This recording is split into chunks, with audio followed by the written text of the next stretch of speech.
The reason you are seated here with this youth empowerment is because the Kenyan economy is in shambles.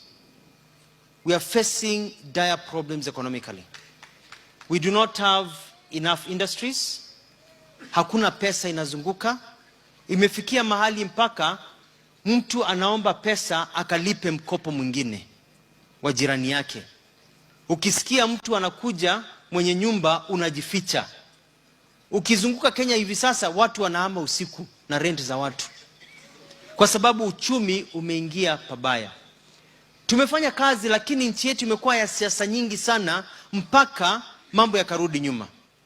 Kwa mfano, wakati mimi nilikuwa gavana nilete investors hapa, tukasign 2.1 trillion shillings investment, 2.1 trillion shillings zikuja hapa Machakos ndio to employ nearly 250,000 youth. Hakuke kuwa na mchana ama kijana mmoja wa Machakos ambaye hana kazi.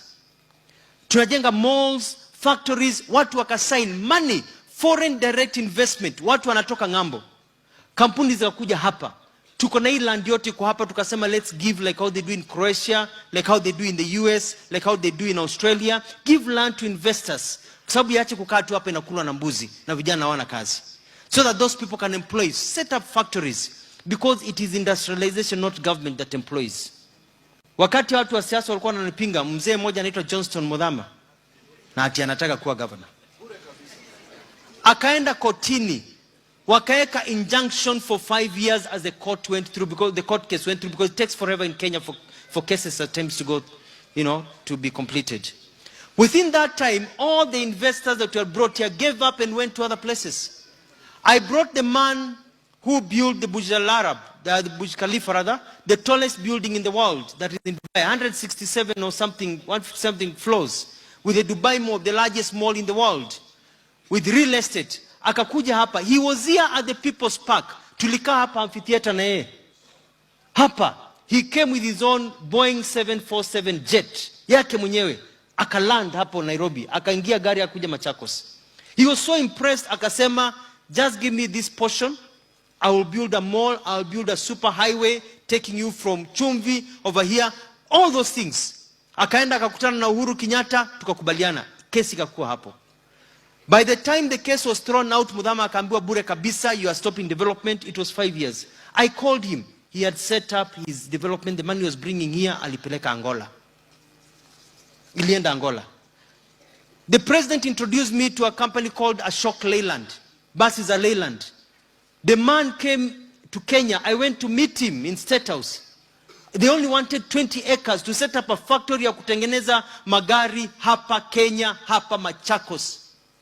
Ikakaa miaka 5, I sent them the title, at last the letter of allotment, they send it back with a letter, wakasema, sorry, we set it up in Egypt. And the list continues. People went to Rwanda, went to other countries, went to other places, and Machakos people suffered. It is called regressive politics. And that is why we are poor today. Because our leaders are so consumed with acquisition of power rather than empowering our people. Uhuru Kenyatta is trying to educate our people, give you skills to be able to work. Lakini mimi namsikilia Uhuru Kenyatta rumor. He is my friend. Because Uhuru Kenyatta is working.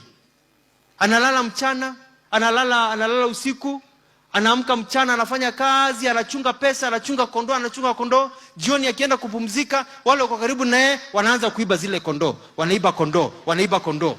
Nahodha wa jahazi anatutoa katika, bandari ya maskini, anatupeleka ule kisiwa cha utajiri.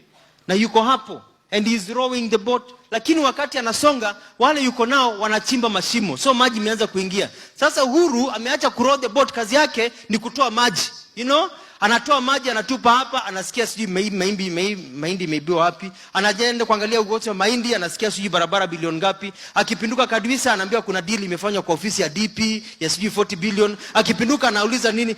Amehangaika kabisa because people around him are busy consuming this country. Na nyinyi naona mna support watu wa corruption. Mtu wa corruption akija hapa badala ya kumshangilia mtupie mawe. Corruption means that you cannot have industrialization.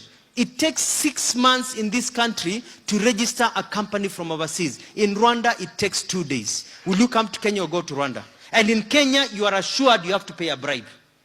Kenya is given, you have to pay a bribe. So we've got problems in this country that have to be solved. And the biggest problem is corruption. And I'm asking President Uhuru Kenyatta, if you really care about the youth, you need to stem this problem. Amka leo, piga watu rungu bila huruma. Ukikaa na mtu ambaye yuko na ugonjwa wa